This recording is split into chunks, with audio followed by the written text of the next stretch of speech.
All right. Good evening, friends and fellow Toastmasters. It is 7 o'clock on the first day of spring conference. Thank you so much to our incredible Zoom master, who yet again finds something that I've never seen on YouTube. And all those hours that I thought I've watched absolutely everything, and I'm still obviously missing quite a lot. So there goes another 6 or 7 weeks of my life trying to watch everything there is on the YouTube channel. My name is Mark Mandel. I'm the Program Quality Director for District 11, along with Scott Brown, our District Director, who's flying somewhere up in the skies, and Mark Walton. We warmly welcome you to Spring Conference 2021. I wish we could all be together in person, but alas, I am in somewhere Ohio where it is pouring down with rain, so you'll have to excuse if my internet goes up and down. We have amazing speakers who have given us their time all week long. I cannot wait to share with you who's coming to talk to us and all the fun events, but I'm not going to do that. What I'm going to do is direct you to our district website, toastmastersd11.org, because that's where you're going to find everything there is to know about the district and all of our events. You know that the link that you're on that brought you to this meeting tonight will bring you to all the other meetings this week. We have every evening this week from Monday all the way through to Friday, finishing off with Super Saturday, which starts at 10 o'clock in the morning, goes to about 4 o'clock with some amazing events. And then in the evening, the incomparable Craig Valentine will lead us into the best event that Toastmasters District 11 has, which is the finals of the District International Speech Contest. We have so much fun and we have so many things planned. I just would love to spend all night telling you, but we have somebody that is far more interesting to listen to this evening. Let me tell you about tonight's speaker. Mark is a highly sought after communications coach and a TEDx speaker. He's an expert on body language, leadership development, and persuasive communication. Mark reached the semi-finals of the largest public speaking contest and placed in the top 100 speakers according to Toastmasters International in 2015. He has a podcast called Speak Brave that is 5-star rated on iTunes. If you don't believe me, you need to go there. Not now, but you got to check it out, because I can tell you now that I am hooked as well. Mark is cutting edge and brings amazing leadership strategies for everybody that listens to him. I was introduced to Mark by Scott Brown, who said, you have to speak to this guy, and I am hooked and have been a fan ever since. It is my distinct pleasure to invite all the way from, I think, sunny Florida to the wonderful Midwest of Indiana and Kentucky, the most amazing. Please help me welcome Mr. Mark Guy. Thank you, Mark. I appreciate that wonderful, brief, and powerful introduction. And I will admit, I wrote 99.9% of that myself.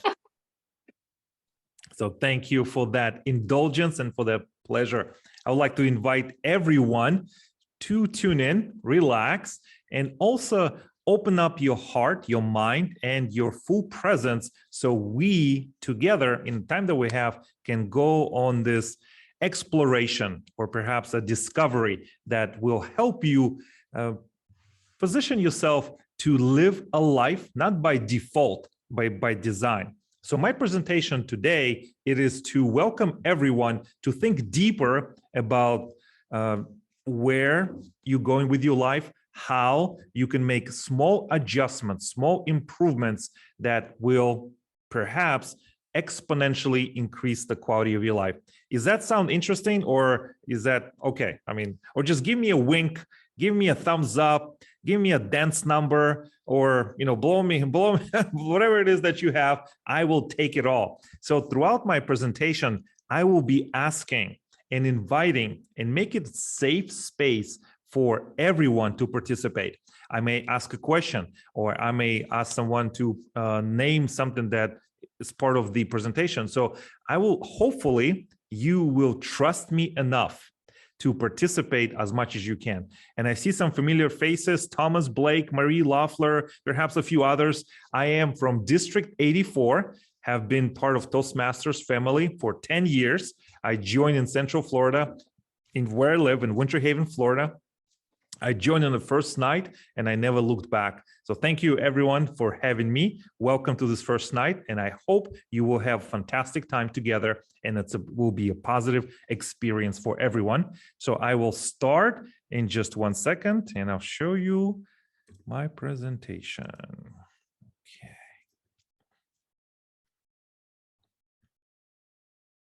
Sounds good. So today I'll be talking about pillars of inspired life. What is it and how can that be applicable to you? So I will have a very bold and brave and audacious statement. Hopefully by the end of this presentation and by the end of this time together, you'll be inspired to take more action, take more risks, raise your standards, energize your productivity, increase your confidence, and create fulfillment. I don't know about you, but that's a lofty promise. And I'm not sure I can do it all in 1 hour, but I'll do the best that I can. One of my mentors said, and you probably have heard this before, shoot for the moon, right? Or shoot for the stars. And even if you miss, you'll end up on the moon. Okay. So what is inspired life? In my opinion, living an inspired life, it is not about staying busy. And the reason that I use the word busy is a lot of times in the work that I do with my partners, with clients and prospects, everyone is busy. Everyone is busy with something. And when I ask them, what are you busy with? And they may give me this puzzled look and this blank stare and say, I don't even know what I'm busy with, but I'm busy. So I would like for you to stop being busy for just a moment and just open up and really think about what makes somebody live a busy life or an inspired life.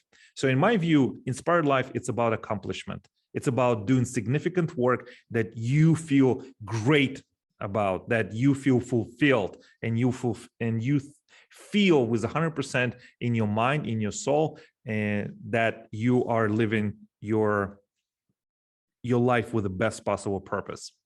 So my name is Mark Guy, and I am here truly because I really love helping people. I have this part of my heart that I truly care about success of everyone that I meet, whether I meet you here on the Zoom or I meet you in person or have met you in the past or I'll meet you in the future. I really want the best for you. I want you to succeed. And my sincere request is that how can I help? How can I help to share my resources, my experiences, my presence, just to uplift and empower everyone? That's why I'm really here. And thank you again for having me. Just want to be clear on that as well. Okay. So I would like to start with this quote by Mr. Jim Rohn. And if you know who Jim Rohn is, still very much respected in the world. And this is a quote that perhaps you've seen before, but I would like to set the stage. Don't wish it were easier. Wish you were better. Don't wish for fewer problems. Wish for more skills. Don't wish for less challenge. Wish for more wisdom. And that's the way that I'd like to live my life. It's not that challenges will break me or stop me.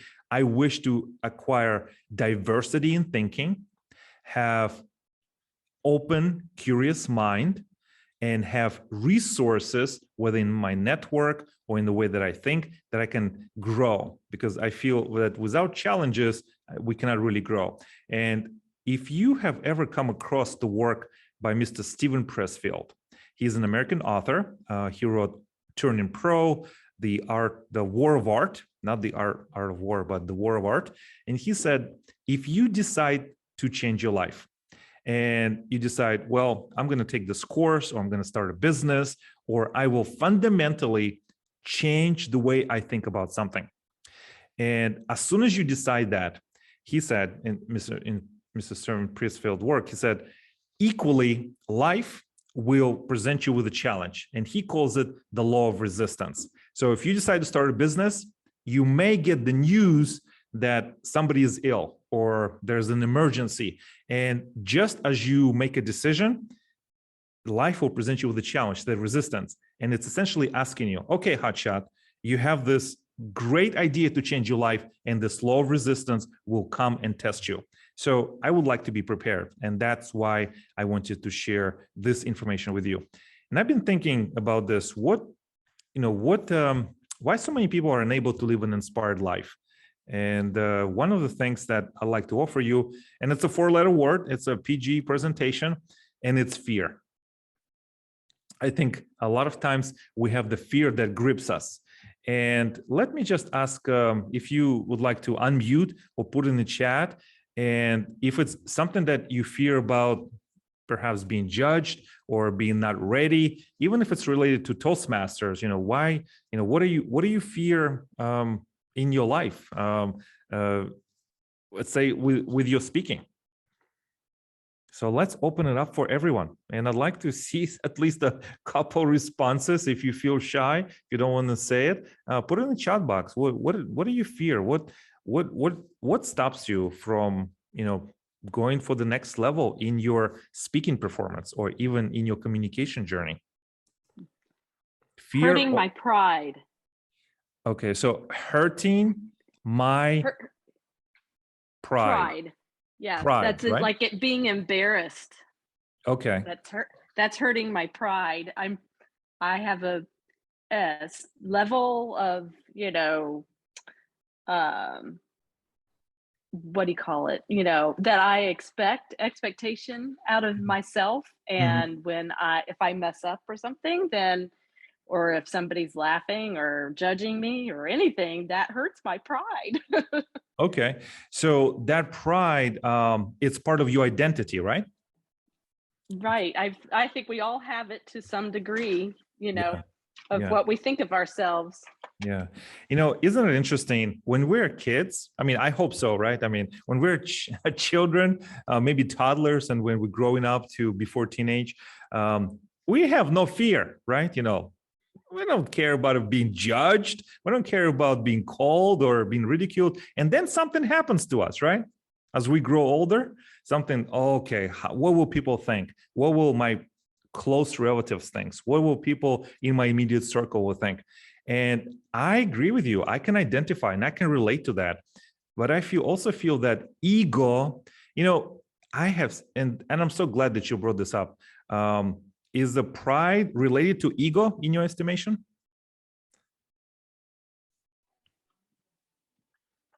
Yeah, that's like self-identity. You think of yourself as being somewhat good at something, or, you've got this one idea of how you want to be or how you see yourself.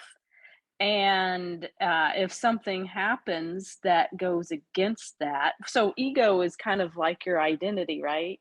Yeah, it's part of your identity, right? We carry our ego around. Some people have small ego, some people have the size of the building. What can we do? Right? So one thing I wanted to share, and this is Toastmasters conference. And if you are here, I bet at one point in your life, whether you're specifically or everyone who is watching and listening to the sound of my voice, is that at one point in time, there was a trepidation to join Toastmasters, right? To join Toastmasters, to start speaking, to open up your mouth. And I will tell you this, when I joined my club in Winter Haven, Florida, all those years ago, every time there was a moment of table topics, I could physically feel changes in my body. Some part of my brain shut down. I couldn't remember things. And then as soon as I leave the classroom that is Toastmasters, I could remember perfectly. And it was just something that I have felt the fear of, that I'll be judged, I'm not perfect, what will people think of me? And then something happened. I was fortunate enough to form a mastermind group inside the Toastmasters. And it was 3 people, myself included, a doctor, another Toastmaster, 30 plus years. And we just formed a group that we met outside of our Toastmasters meeting every week. McDonald's, Friday, 10 a.m., coffee, biscuits. And we just plotted and came together and truly gave empowerment to each other. And something happened in my brain. This one mentor, Dr. Diane Longstreet, she said, Mark, I believe in you. And she meant it with such sincerity that I heard her through my doubt, through my fear, through my embarrassment. She said, I believe in you. And I thought to myself, well, this is interesting. You don't know me that well. I appreciate your confidence. And then my other mentor in the same group, John, he said, Mark, I believe in you. And that type of support, that type of affirmation, just the fact of them saying those words gave me more confidence not to be afraid as much. And it have turned to, just a beautiful growth personally and in my Toastmasters journey. So perhaps maybe one of the things that I would like for everyone to think about as you're thinking about living an inspired life is there a way that you can set up perhaps a trusted circle of your mentors and mentors that or mastermind that you can meet on a regular basis, perhaps outside of your regular meeting, and just offer affirmation, a space to talk, a space to share, and provide accountability. Accountability, why you're here, how do you measure success in your Toastmasters journey outside of Toastmasters, and offer that sincere support. And I have to tell you, it may sound silly now, but that was a turning point. That was a turning point in my Toastmasters. And that is just, that has helped me masterminds, mentorship. It helped me to climb the mountains I could never have scaled on my own. And I'm so glad you brought this up. And I just want to thank you. I don't know who said this or who was speaking to me. I want to thank you for being vulnerable and having this open discussion, because I feel that some information you may retain from this discussion, from this presentation, but my sincere hope that you take the moment and to really reflect, what am I really afraid of? Huh? It is sale. Now, we're getting into the fairy tale part of this now, but I'm not sure if it's true or not. And I hear somebody else, but I'm not sure what that part was. Thank you so much. So we will get back to that. Thank you, whoever. Okay. So yes, John Morrow, M-O-R-R-O-W, is a famous Toastmaster in District 84 where I am. So, and also this is also from John Morrow, since we're on his topic. There was a popular study, and it's widely cited, that a lot of times we tell ourselves stories that are not even true. And between 85 and 87% of the things that we are afraid of never come to fruition. Never come to fruition. And I don't know about you, but I don't want to live in fear. Fear is, this is also a part of the research that I have done in the past, is fear will travel with us no matter where we go.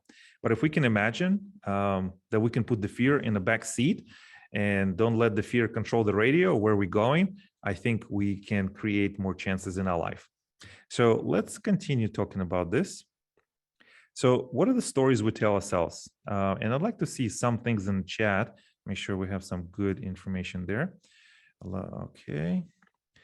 Fear being, because I don't have the confidence in using the language collectively. I'm very comfortable now, but I know I can do much more. Okay. My daughter says moving from writing speech to delivering and letting the audience down. Okay. So Mark said, letting the audience down, right? Is that what you have wrote? Moving from writing the speech to delivering and letting the audience down. I want you to hear me and really understand what I'm trying to say. And I think on a visceral, subconscious level, you probably already know. We are here, part of Toastmasters is experiential learning. We're here to support. We're here to uplift and empower. And every time when somebody takes a leadership position, stands in front of the room, or leads a Zoom session, or anything in between, that person becomes a leader. Whether they feel like it or not, they are the leader. And as a leader, you have this responsibility to take your audience to a different plane of understanding, improve their condition and improve their lives, or teach us something new. The other side of this equal coin is that the audience is on your side. Audience is invested in your success as a speaker. And audience will be so disappointed if you let yourself down. And how do we let ourselves down? We tell ourselves, well, this person is not reacting. They have this this stone face, and I cannot read them. They don't smile. They don't seem like very engaged. But the truth is, we don't know what the audience is thinking.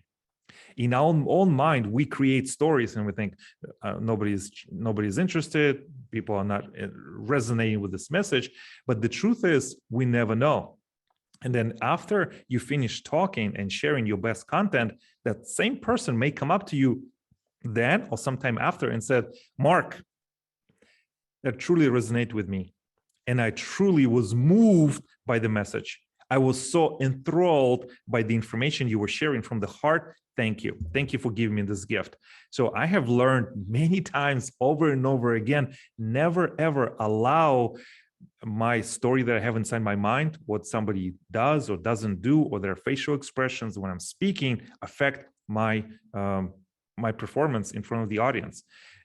Again, going back to that mentorship, that mastermind group, Dr. Diane Longstreet, she said, every time you speak in front of the audience, you give a gift. You give a gift. And a lot of people experience anxiety and fear in speaking, judgment, being ridiculed, doing too much, doing too little, scratching their nose, getting the words out of sequence.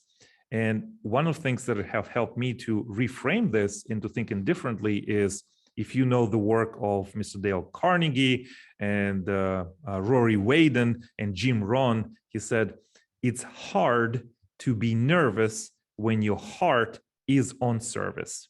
So when you reframe of serving your audience, improving their condition, making their life better, teaching them something because you are an expert. You have the expertise that other people are hungry to soak up from you. So I know it may be a gap between where you are now and where you want to be, but it's a lot of things, right? Speaking is a performance art. And honestly, I feel that all speaking is an energy exchange between you and the audience. As a speaker, you have to bring a certain level of energy and a certain objectives that you want to lead your audience. And of course, the better you prepare, the better you present, right? You know, for every hour, you spend 5-6 hours. For every minute, 20 minutes, and you do research, you test it out, make sure. And also never forget to have fun. And we'll get to that as well in part of my presentation. So is that resonates with everyone so far? I only can see 2 or 3 people, so I don't know what your faces are looking like. What are you showing me? What are you not showing me? So I'm doing the best that I can and trusting you that you are engaged. Okay. Yeah, it's hard to be nervous when your heart is on service. That is exactly right. So let's continue. So this is me. You can probably tell I'm about 7 years old, hiding behind the big back of my dad. And from what I understand, when I talk to my mom, she tells me, Mark, when you were a young child, 1 or 2 years old, you were so playful and so kind and so warm, and everybody wanted to play with you. And I thought, well, I can't remember when I was that young. And then something happened. And then I became 7, 8, 10, and I became painfully shy. I don't know what it is or what it was. And it's I'm still trying to figure out what has happened. And I also know that I have very empathetic empath tendencies, very sensitive. I can feel things before somebody says it, or I can read body language really well. I can understand the heartbeat of the room without people saying it. I can read the energy in a very efficient way. Perhaps that played part of it, but it was a big obstacle in communication. And then, of course, we have the story of Toastmasters. I have joined Toastmasters 10 years ago in Winter Haven, Florida, and in 2015 was fortunate enough to advance to the semifinals. This is a photograph from that fateful night. I can tell you I have changed. I have gained about 50% more gray hair. You cannot tell on Zoom, but it is there. I have gained How many pounds? I'd rather not say, but I'm no longer in this great shape I was. But it was a great night. It was a great night. And as you know, being part of the contestant for International Speech Contest, it's very prestigious. It's the largest speaking contest in the world. And I see it as a jealous lover. Being part of the contest, it takes all of your energy, all of your time, all of your resources, because you really want to do good. And as you advance up the competition gets tougher and more resilient. So you have to present really well. So how did I prepare? Well, I try to speak inside of Toastmasters and outside of Toastmasters. I went to the community centers. And this is a bit later, but I spoke at country clubs with my message, because the message never dies.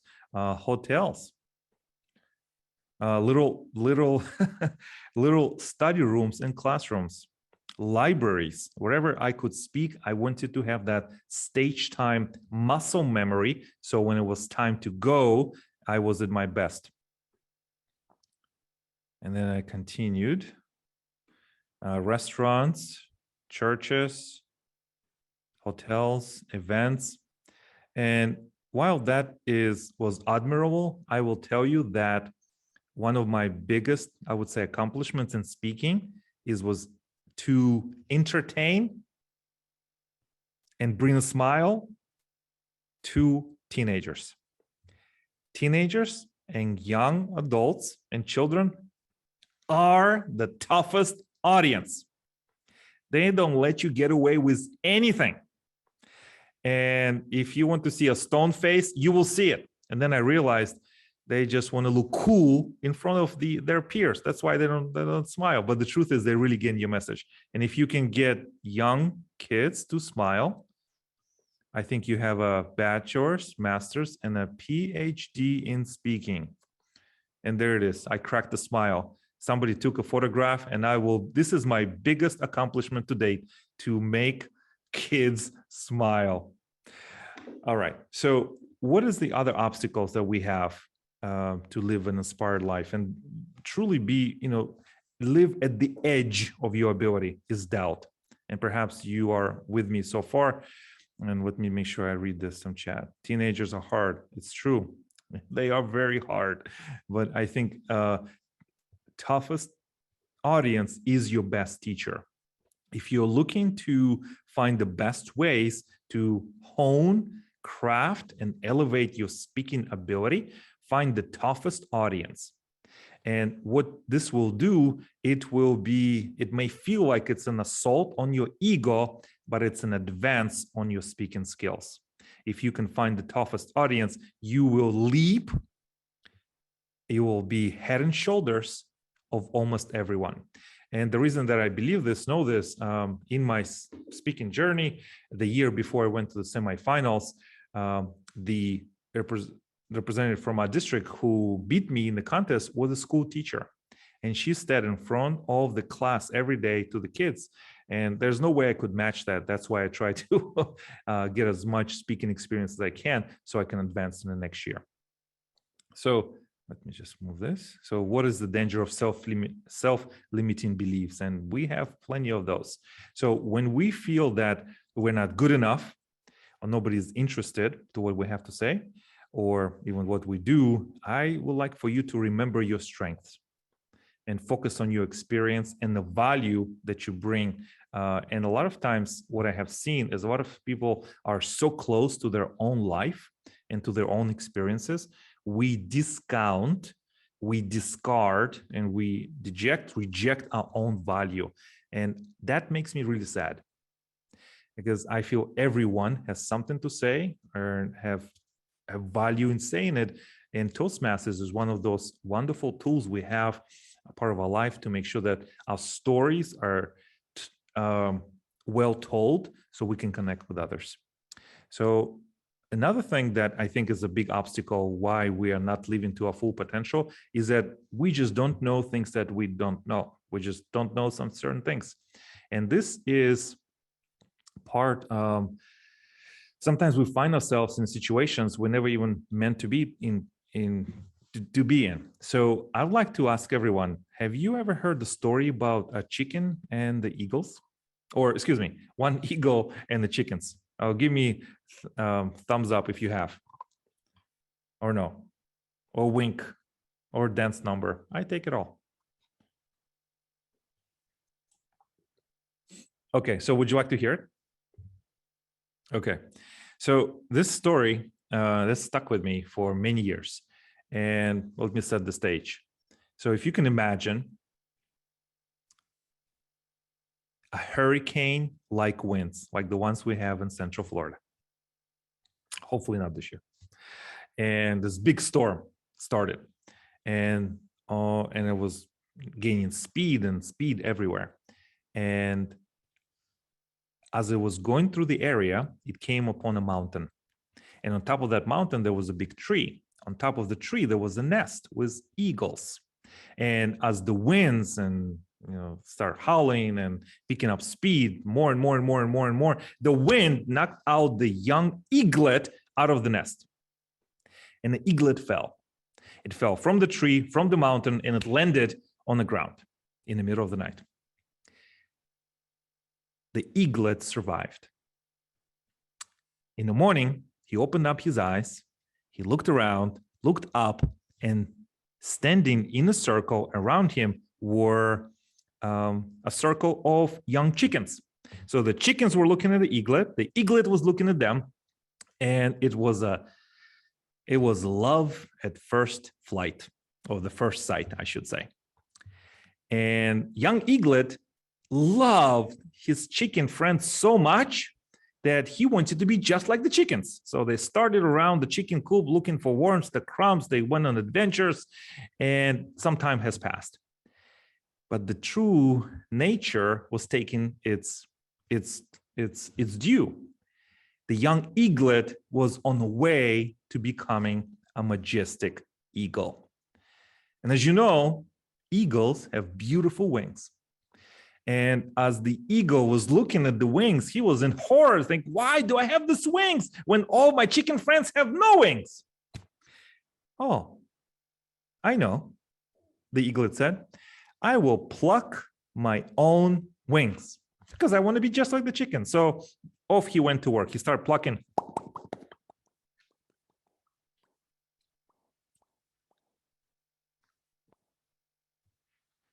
Until there were wings no more.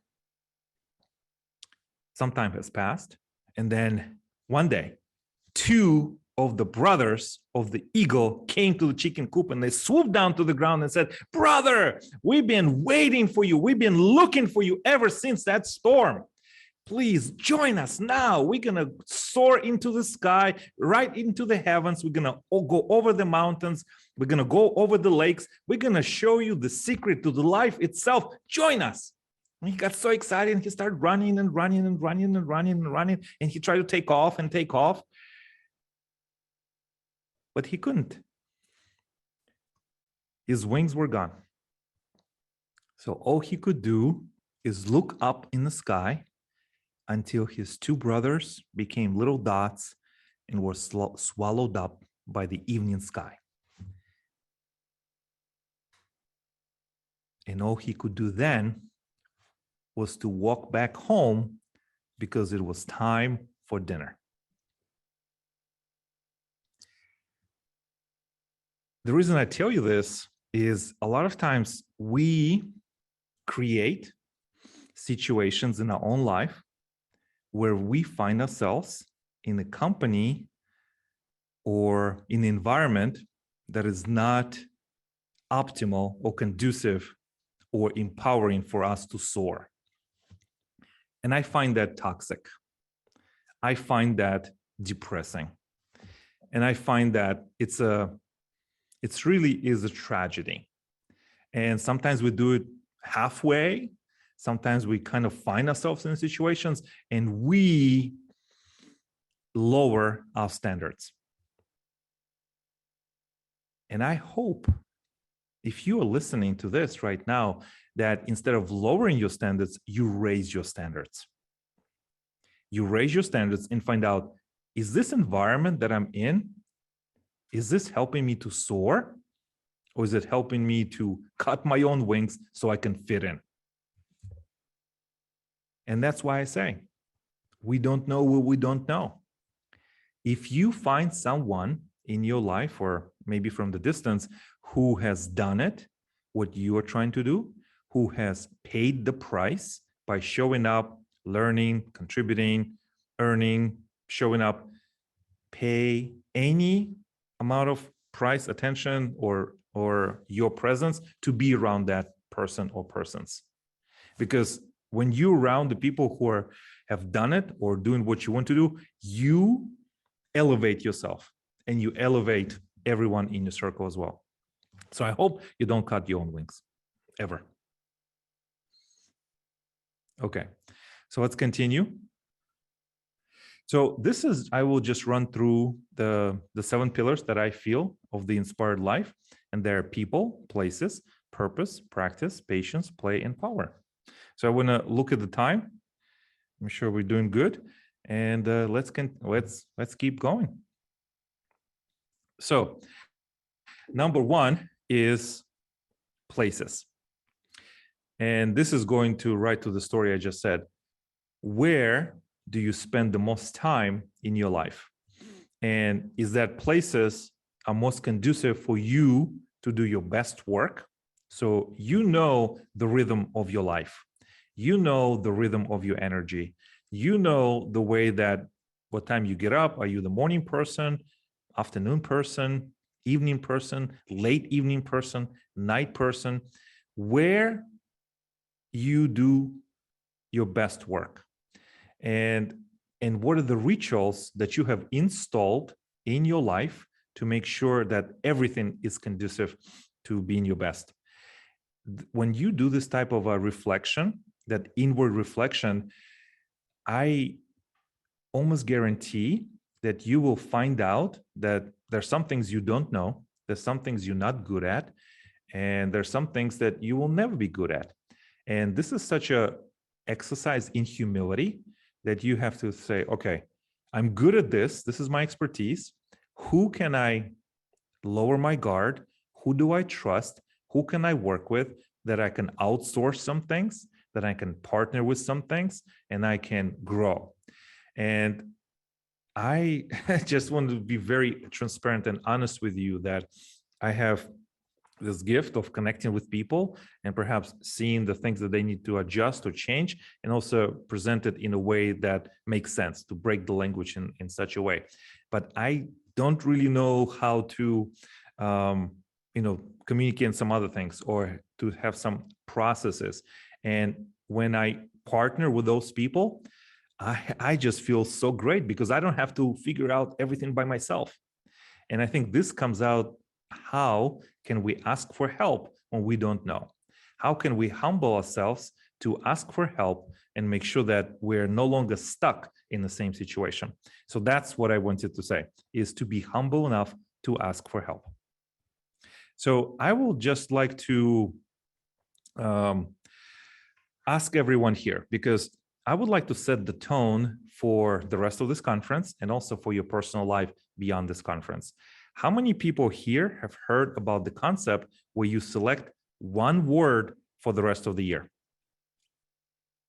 Have you done that before, that exercise? No? Okay. You have done probably New Year's resolutions, right? Okay. And what happens when we make New Year's resolutions and then we break them within first couple of weeks after we're so high up on the New Year's resolutions? We feel twice as worse, right? It didn't happen, and we feel guilty within ourselves. So I would like to invite you to think about, what is the one word that you would choose that will stay with you for the rest of the year? I know today is May 16th. It's not January 1st or December 31st. And this concept of using one word for the rest of the year has been eye-opening for me. And I started this, I believe, in 2016 or 2017. One of my mentors have said, Mark, what is your one word for the rest of the year? And I said, well, I don't know how to approach this. You know, the year has 365 days. One word, that's an exercise in discipline. I'm not sure I'm ready to commit. I'm ready to do this. I was very honest with her. And she said, wait. Don't you want to live an inspired life? Don't you want to get something better? Don't you want to, live to tell greater stories? I said, sure. So right now, sit down and commit to use one word. So I thought about it, a few coffee cups at Starbucks, several hours later, I came up with one word for that year. And it was miracles. And it's a funny thing, words have energy. Words are energy. The way we talk to ourselves and then we talk about ourselves and about what we want to do helps us to live an inspired life. That year was truly a year of miracles for me. And my TEDx, new business, great opportunities to travel all over the world. Next year, it came up to choose one word for the rest of the year. And I thought, okay, last year was miracles. This year is going to be magical. And it makes sense, right? Magical, miracles, Mark. And plus, I live in Central Florida. There's Orlando Magic and Disney World. So, and then I took a couple years break. Last year, my word for the year was forgiveness. Forgiving myself for things I didn't know, forgiving others, and offering forgiveness to others as well, and asking for forgiveness if I have wronged someone. And for this year, would you like to know what my word for the year is? I can only see Rikea and Lori and Mark. My word for 2022 is love. Love, and that starts with love for yourself. And this is a concept of self-care. People talk about, I don't want to be too busy. I don't want to go, and don't even know where I'm going. The concept of love and self-care is already built in part of my life. I no longer feel like I need to impress anyone. I no longer feel that I need to be present everywhere. I take meditation, I take conscious connecting breathing, a lot of prayer as well, where I live life on my own terms. And that's love for myself and for others. So I'd like to invite everyone who is listening, if you had to choose, what would be your word for the rest of this year? Could be an action word, could be an adjective, whatever it is, just choose one. And if you are vulnerable, open enough, say it out loud, or share with me and with yourself and with others in the chat box. And I'd like to hear it.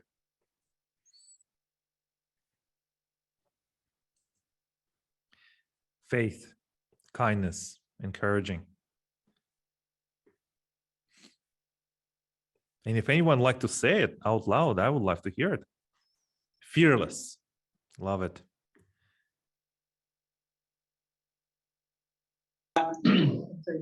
I have a word, perseverance. Perseverance. Why that word? Because so often we start projects and we give up on them. We have to persevere. And I think of people who persevered. Think of Shackleton, who persevered with endeavor and was able to rescue all his men because he persevered. And we need just to learn perseverance. Okay. So I see. Thank you so much. So perseverance. So I don't know who's speaking. May I have your name? Joe Johansson. Joe Johansson? Yeah, that's me. Thank you so much for stepping up and leading by example and being open with everyone. Whether you have put it in a chat box, shared with me out loud, I would like to challenge you to commit to this word. Whatever that word is, commit to this word. And go a little bit further. See if you can have a mastermind of your own, or perhaps in your home, in your family, or people that you care about. Say, hey, I heard this interesting challenge that we can select a word for the rest of the year, and share openly, honestly, sincerely with the people you care about, and just share that one word. Your close ones may look at you with a puzzled look or with a question, say, "Oh, what is this? What is this? How is this going to work?" But I feel this is so powerful. This is so important, and we never even think about it. And then, of course, you can add more words, but next year choose something else. Then you can have stories for this as well. I believe that words have energy. Words are energy. And the way that I approach my life is I have words for 1 year, and then I assign themes for months and for days of the week as well. And what's interesting about this, when I select a word, something happens in my brain, something happens in my life. Somehow the days and month go where that word goes. And I don't know how it works or why it works, but it just is. And it's so, so powerful. So is everyone okay with it so far? Okay, I only see Twin Bridges Toastmasters and a few others. And I would like to thank you for showing me your vulnerability in selecting the word, because I hope that it will stay with you.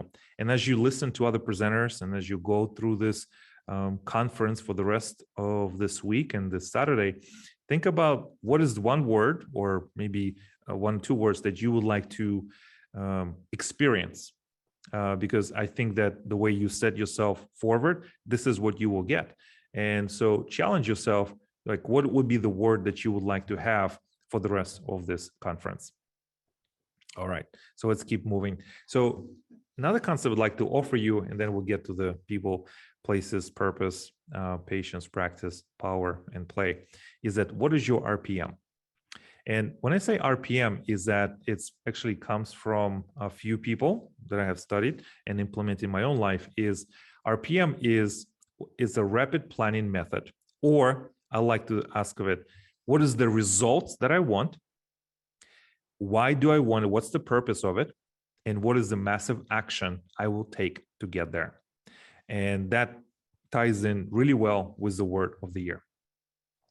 Okay. And this, you can copy it down: results, purpose, massive action, RPM. So whatever you decide in your word for the year, you have to make, you have to schedule it, right? You have to schedule it and make traction for it.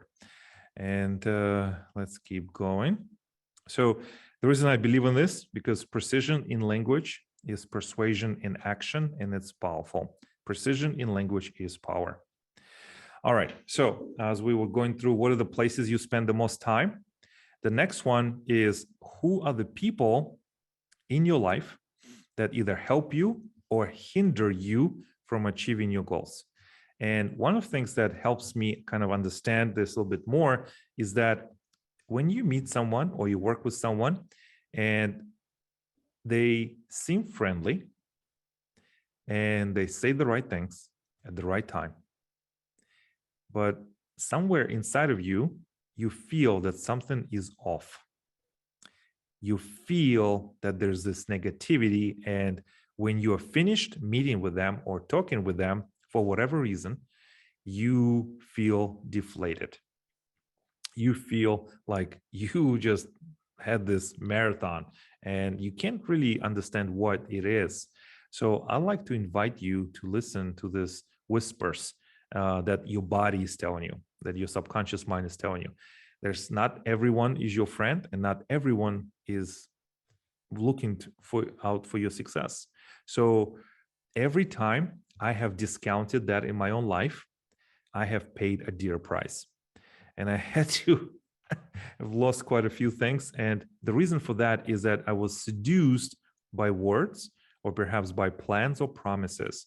And I discounted that feeling that I had in my gut about someone.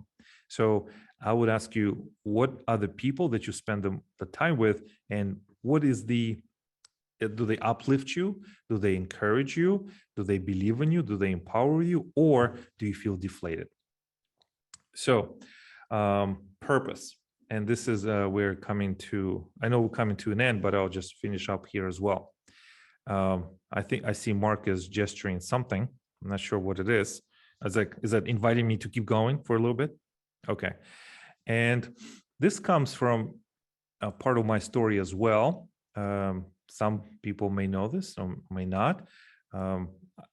My father always said, well, you have to go to school, get a good job, go to college and finish up so you can provide for yourself. And I didn't know any better. And that's what I wanted to satisfy what my father have told me to do. I wanted to follow exactly what he said. And I followed this. I went to the college of my choice, did fairly well, memorized the answers to the tests so I can pass it and get a job in the finance industry.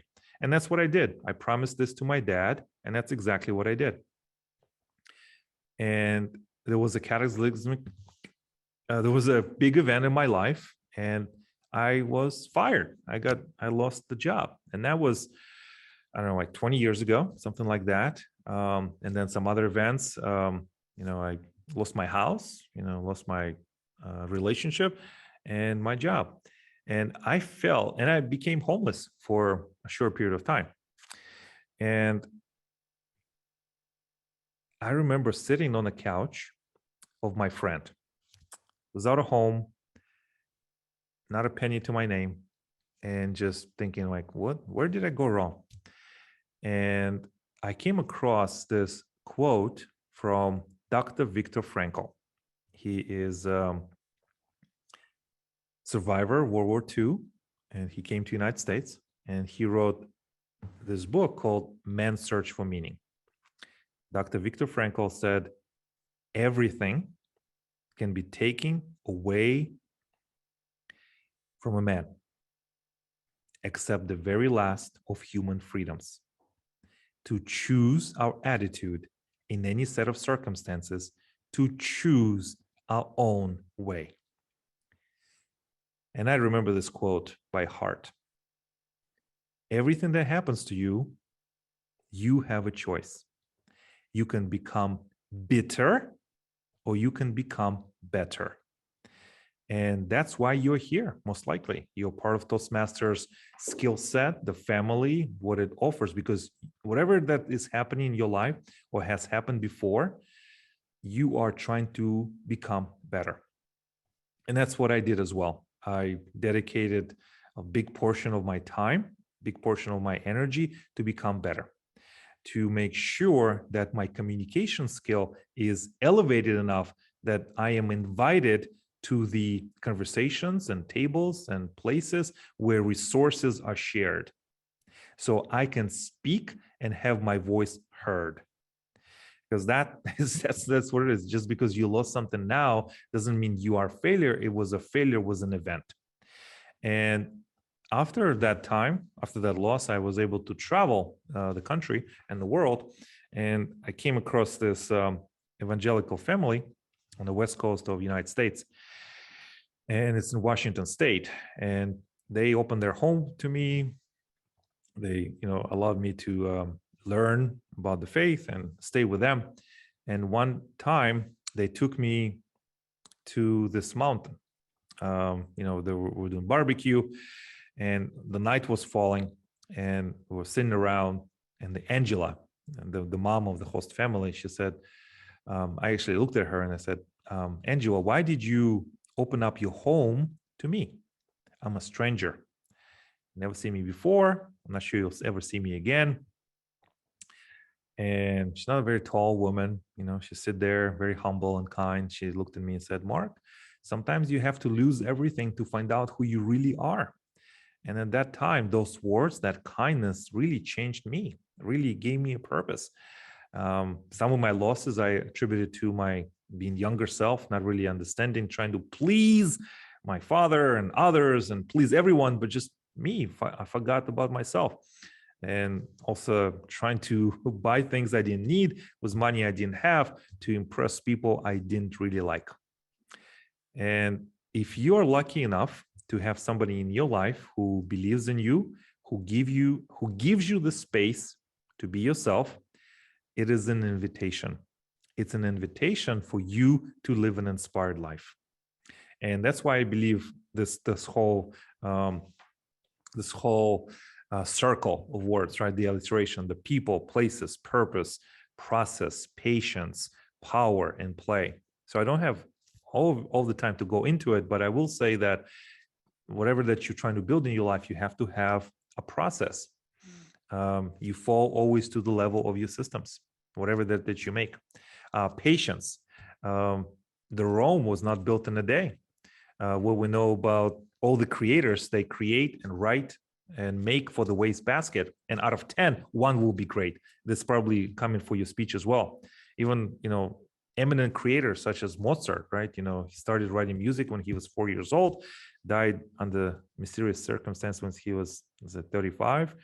And it wasn't until composition 273 when he was 21, when critics really said, or people in the music at the time said, oh, this is really good. And that's like 40% into his productive output. So have patience to yourself, with yourself, give yourself grace, forgive yourself for things you didn't know at the time, and allow yourself to create without fear, embarrassment, and being ridiculed. Play.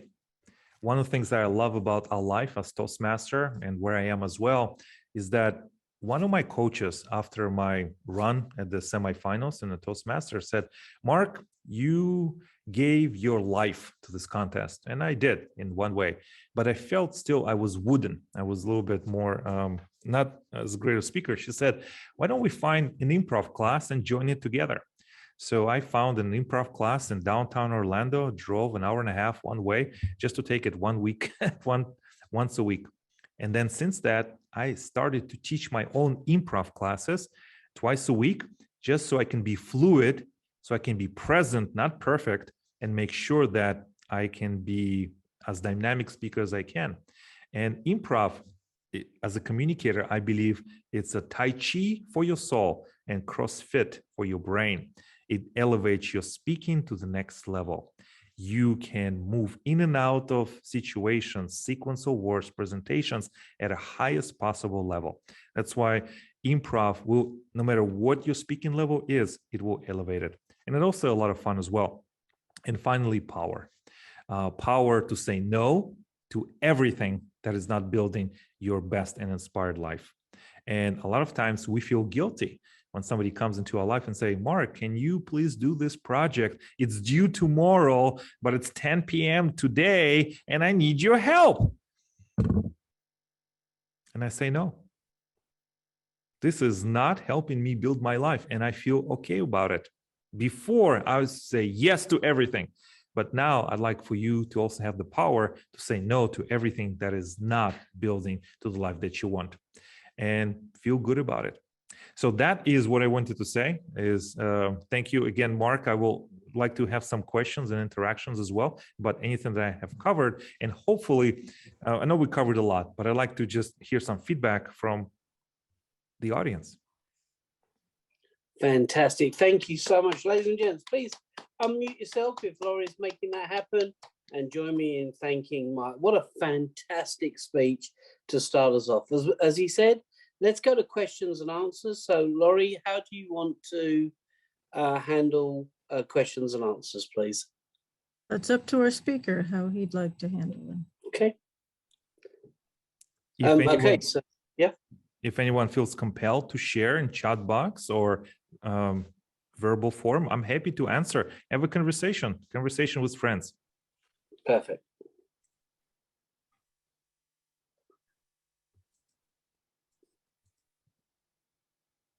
Okay, what questions do we have? I know I have one. I'll start with one. I'm very intrigued by something you said at the end of your speech. So when we talk about becoming a better speaker, you introduce different challenges, so like improv, that take you out of your comfort zone, as it were, to broaden your toolbox, if that's the way to look at it.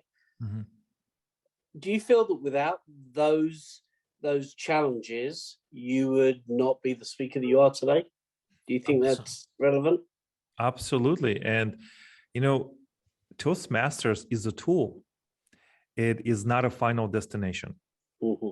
So everyone here in this room, it is my sincerest hope that you are using the tools, supportive environment, immediate feedback, qualified evaluations, relevant. You using it to make sure you advance your professional goals and personal goals. If you spend all of your speaking in Toastmasters, it's not a bad thing, but I invite you to challenge yourself and trust yourself enough to stay with being uncomfortable long enough so it doesn't phase you anymore. And you build skills. And as you know, if you don't speak, you become rusty, right? You have to get back to this level, and you have to start all over again. So why not keep it at a high level, keep it at the edge of what is possible for you, and put yourself in the situations, put yourself in the furnace of toughest evaluation, the toughest audience, so you can come out with precision and feel comfortable. No matter what the audience, you have the right message, right time, right audience. You have a collection of stories you can modify, condense, compress to make sure that you have the message to the audience match. Fantastic. Thank you so much. What a great answer. What else? What other questions or thoughts or comments? The floor is open, ladies and gents. I have a quick question. I'm interested how you were able to get an opportunity to speak in front of teenagers. Invitation, or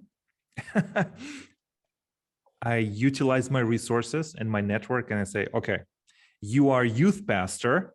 I would like to come and speak to your audience about purpose-driven life, goal setting, living a life of integrity, living, to make sure that you find your values and you believe in them and you act on them and you keep your promises. And I would love the opportunity to come and speak to your audience. And if they trust you, they want to help you, they say, please come, please entertain my audience. And if you are brave enough and strong enough and you're not going to cry afterwards because nobody have laughed at your jokes, okay, please come.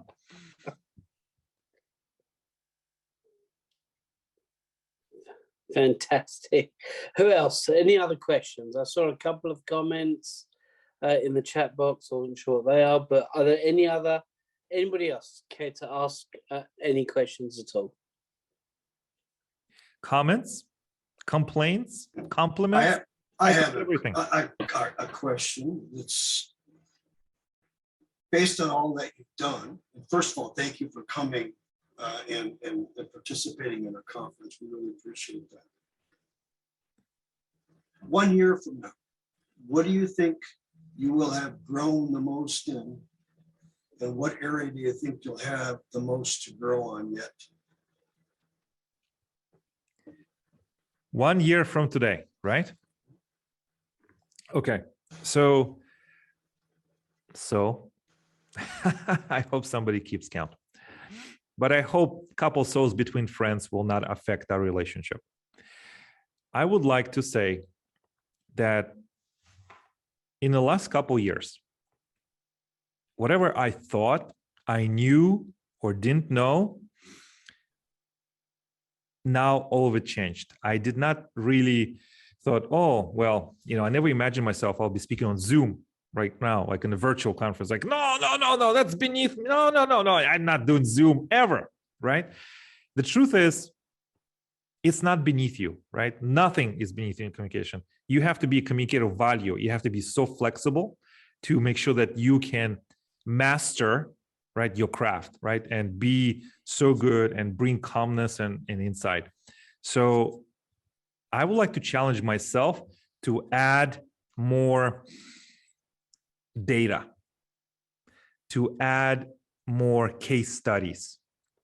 I do a lot of business storytelling, a lot of sales processes. So I'm constantly reading and adding relevant case studies for my business and for my clients. So I would like to challenge myself because I'm using the same stories. I would like to expand my story file, right? And then have those stories over and over and over again. So make sure that I can shorten the story, I can expand the story at a drop of a moment and make it relevant to that audience. So I like to add more stories to my toolbox. I am a teacher of improv. I don't advertise it, but I do it because I have seen so many mentors. If you have seen Alan Alda, you know, the famous American actor, you know Alan Alda, MASH, right? He wrote this book a few years ago. He said in the title of the book, "If I understood you, would I have this look on my face?" The book is dedicated to the art and power of improv and improvised communication. And Alan Alda, you know, he's like 76, 75. I'm not sure if he's still living, right? I hope he is. He has a center in New York State where he has this communication center where he brings scientists, engineers, and other very amazing, brilliant people so he can expand their communication box. So make sure that the language they use is not so indecipherable that they're so close to their own content, it's unrelatable. So I would like to have more of those skills, more, you know, more storytelling, more case studies, and use more data, which I never thought I had to use at this level. And also stay curious and stay open. I don't even know what I'm going to be from a year from now. Who knows? Perhaps we can meet in 1 year and chat. I don't know. Fantastic answer. Thank you. I don't even know what we'll be doing next week. It's kind of crazy. So I'm really glad you mentioned that. But I hope we all get together in one giant room with a large coffee and have a good time. Yeah. What else? I think Patricia has a question. I do have a question. First of all, I want to thank you so much for bringing up the word of the year. And I personally have had a practice of choosing a quality for a month to focus on. But miracle is not a quality. It's not in my list of qualities. And I am so inspired by that. And I'm just wondering, how does one invest in miracles? Like, because it's not an action. Can you expand on that a little? Absolutely. I'll be very honest with you. Big part of I feel my success in the last few years is because I'm able to build networks, pods, mentorship circles, masterminds with people who don't think like me, who don't look like me, who don't talk like me, and have experience that I would never, ever, ever, ever have. Diverse. Not only that, I invest so much of myself into those relationships continuously. Some people know me from District 84. That is true. And it's continuously, I always do that as much as I possibly can. So I had this conversation with my mentor and I said, okay, so I choose the word for the year, miracles. And she said, well, you know, prayer is a miracle. She said, you know, things that come from God, creation, that's a miracle. So she said to me, don't just be so focused on what miracle is. It could be anything. Like you, and I'm thinking, whew, how am I glad I have your number so I can call you and just have that encouragement. It is, you know, sometimes we're so close to our own content. I want to honor your question. I want to answer it, but I want you to know that I don't have to know everything. I can work with people I trust, I love, and like to continue working and ask them questions, because sometimes you're so close to your own life, you can't read outside of the bottle from inside the bottle, right? You can't read the print. You have to look outside of it. And sometimes that one thought will crystallize an idea in your own brain and you're like, whew, that is so good. So I'm very open to other people and diverse people. The more diverse, the better for me. And actually, your comment, if you don't mind me making a statement, reminds me of a book I read about opportunities. And people, they did a study with a guy who they wanted to see why some people were lucky and others were not. Mm-hmm. And they did this research and they put this negative thinking person, gave him all these different opportunities in front of him, and he never saw them until that finally they had a big truck with a Jerry, call this number, and followed him around for days and parked it right in front of his house. On the third day, he finally saw it and called the number, and they kept planting, all these great miracles for him, but he didn't see it. So your comment about staying open hits at the core. I think that's it. Thank you so much. Absolutely. Staying open to even be part of this conversation here today. And I have to tell you, like, staying open, and also when we learning new skill and staying open and making ourselves humble to try something new, it's really hard as an adult. Like, I want to have certainty as much as we can. I don't want to look bad. What will they say? Will they snicker? Will they, have this, whatever it is. And I think it takes courage to stay open and to think, okay, this is the life I want for me and for my loved ones. I think the biggest fear is not public speaking. We hear this, but I think the biggest fear people have is not able to provide for their loved ones, their family, emotionally, physiologically, and financially. That is the biggest fear. Speaking, that goes way down the list. If I cannot provide for my family, everything else goes down the list just like this. So that's why I'm staying open as much as I can. Thank you. Brilliant. Thank you. Any last questions, my friends? The evening is waning. I did forget to mention watch parties. I know that Twin Bridges, Vineyard, and several other clubs this evening have watch parties. And I encourage you, when you go back to your club, we're here all week. Feel free to have a watch party and send us an email. Hey there, Twin Bridges. And we are so excited that we're having the opportunity to get your message out to so many people. And thank you for joining. And Mark, thank you so much for your words. And you've certainly given me a list of things. My daughter's hiding in the background and she's written down some things. We're going to change our lives. And I'm really grateful that you have that. I do see another question though. Where are you? Smiley, where are you? There you are. Here's a question. Hey, there you go. Hi, a happy Monday, everyone. And of course, Mark, it's a pleasure to hear your message as well as just staying open. As a DEI, diversity, equity, inclusion leader here at Anthem and our virtual Voices of Anthem Club, I'm so pleased to hear you talk about inclusion and thinking about making partnerships with people that, one, do not look like you, but also that may think differently.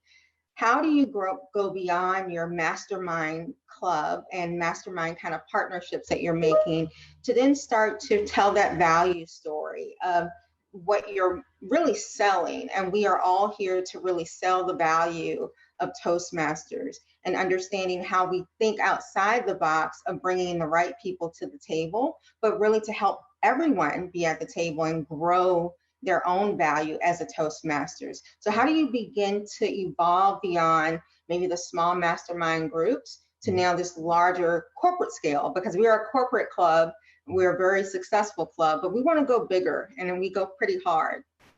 This is a great question. Thank you. One thing that I always focus on is what is the outcome? What is the outcome for my target audience? And I focus and I teach and I coach speakers and other entrepreneurs. Know your audience, focus on outcomes. Know your audience, focus on outcomes. That's it. If you go too many lanes, it's very hard to have so many balls up, juggling. Is know your audience, focus on the outcome. This is the results you'll get. This is the outcome. This is the results you'll get. And speak in the language of, and you don't have to try this hard. Once you just know these two things, your audience and the outcomes, that's it. Because once they hear you, they have this question: can I trust you? Are you competent? Will you deliver on your results? And I answer that question, yes. Hopefully, I invite you to trust me.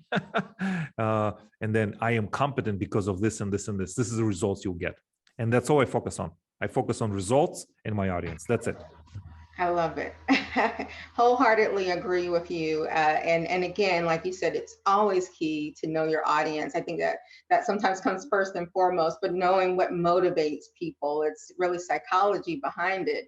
And as we get to really understand that audience and what it is that they want, and how can we make the value align? Like what's in it, not what's in it for me, but what's in it for we? How do we come together and figure out an outcome that works for both of us? So thank you. Exactly. That's exactly right. Fantastic. Thank you, Smiley. Thank you. Thank you. Okay, if we have no more last questions, let me get into my ending phase, which I happen to have notes for, which is good. I'm afraid. Yes, Mark, go for it. I do want to say, if I didn't answer some questions, you can reach out to me directly. We can chat if you like, on LinkedIn, Facebook, or just send me a message, text, or email. And it's mark@markguy.com. Okay, thank you. And we do have one more question. Okay. So from my home club in Vineyard Toastmasters on the south side of Indy, Cigar, I heard you have a question. Would you like to unmute and talk about it? Yep. So in the previous question, Mark, you emphasized on knowing your audience, but sometimes when you are presenting or speaking, you have a, I should say, diversity of audience. How do you understand the picture you want to portray to your audience? Like, how should we understand the audience? Okay. You can say all the right things, the right message, the right stories, but if it's a wrong audience, nobody will care. I've seen it with my own, I paid it with my own blood, sweat, and tears, right? Wrong audience, no, it will not. So people want to hear from somebody they know, like, and trust, or somebody who's like them. I will tell you, I go to great length. Let's say I'm speaking and I just want you to hear what I'm saying. If I'm speaking to a real estate office, like Carol Williams, something else, I take real estate books with me. And I said, oh, I was reading this from this page and this is what it is. And I talked to the people that invited me, and I have no shame and I'm not bashful about it. It's like, I know what you feel. Or, I don't say that such a lofty way. I said, this is what I have learned. And I try to build rapport continuously. And it may sound funny, it might sound awkward and weird, but it works. Like, do the best you can to relate to your audience. And also, this is why we have universal messages, right? We all feel pain or have felt pain. We all have lost something or someone. We all were embarrassed at one point or the other. And I think Craig Valentine, right? He's going to be here in this district. He said, focus on first, failures, flaws, right? And fears, right? Like the 4 F's. Focus on that and craft your stories, your sequence, your messages, your examples in a way that people will understand. I know the challenge you're saying, but it requires you to elevate your thinking and requires you to elevate your speaking. And what's the difference between a good presenter and a great one? 1,000 presentations. That will put you in the furnace on a fast way, right? You have to put in the work. There's no shortcuts. Thanks.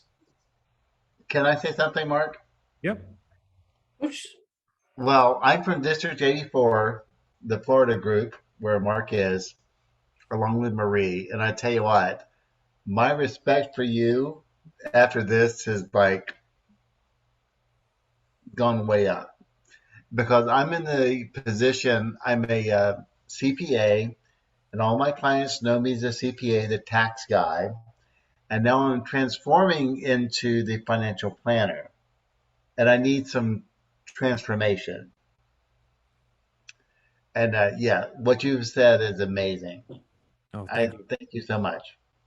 Thank you, Thomas. I know you from District 84. We talked. We even sat at one table at one of the conferences back a few times, right? We had dinner together. Long ago in a galaxy far, far away. But it did happen. It did happen. So I know you, and thank you. But Thank I tell you what, your presentation tonight was just like, I have so many notes, and yeah, I appreciate it. And let's talk. Let's talk. Absolutely. I really do mean it. Your audience, get a book from Amazon. Find out what they care about, what not to say, how to say it. So many people miss this.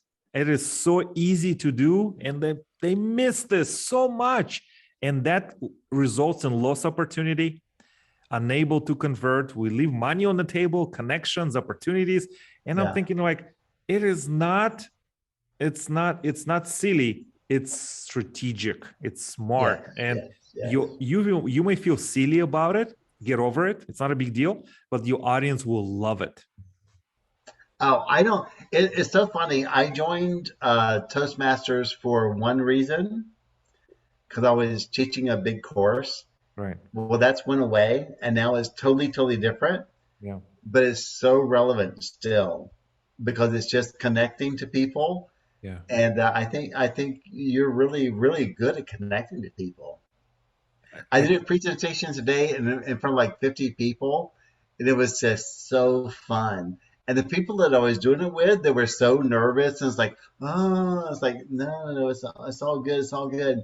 And we may have a lot of connections there. It's really good. But I'd love to chat when you have a chance. Yeah, we're in the area, we can connect, and I know we're Facebook friends as well.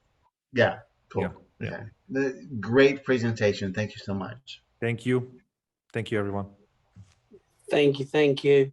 Friends, we have had a fantastic start, but never let it be said that District 11 does not intend to take over the world. Tonight, we're in Winter Garden, Florida. Tomorrow night, join me from Hollywood as Michael Haig, the storyteller, joins us at 7 p.m. You have the link. Please tell your friends and families. Everybody should be listening to every one of our amazing speakers this week. What a phenomenal spring conference. I don't know what our PQD is going to do next year, but he's going to have to go a long way to further the wonderful week that we have planned for you all. Once more time, a fantastic thank you to Mark Guy. Please unmute and help me applaud. Oh, there we go. Look. Mark's website is in the chat box. He loves to connect with people. We would love for you to connect with him. And Mark, thank you from the bottom of my heart. And Scott is so appreciative. He is somewhere stuck on the ground in Minneapolis, is what he just told me. So he is looking forward to watching your video, and we'll connect with you at some point later. If there is nothing else for me, I'm going to say thank you again, and I'll have Laurie to shut down our Zoom. You have a wonderful and blessed evening. Thank you all from District 11.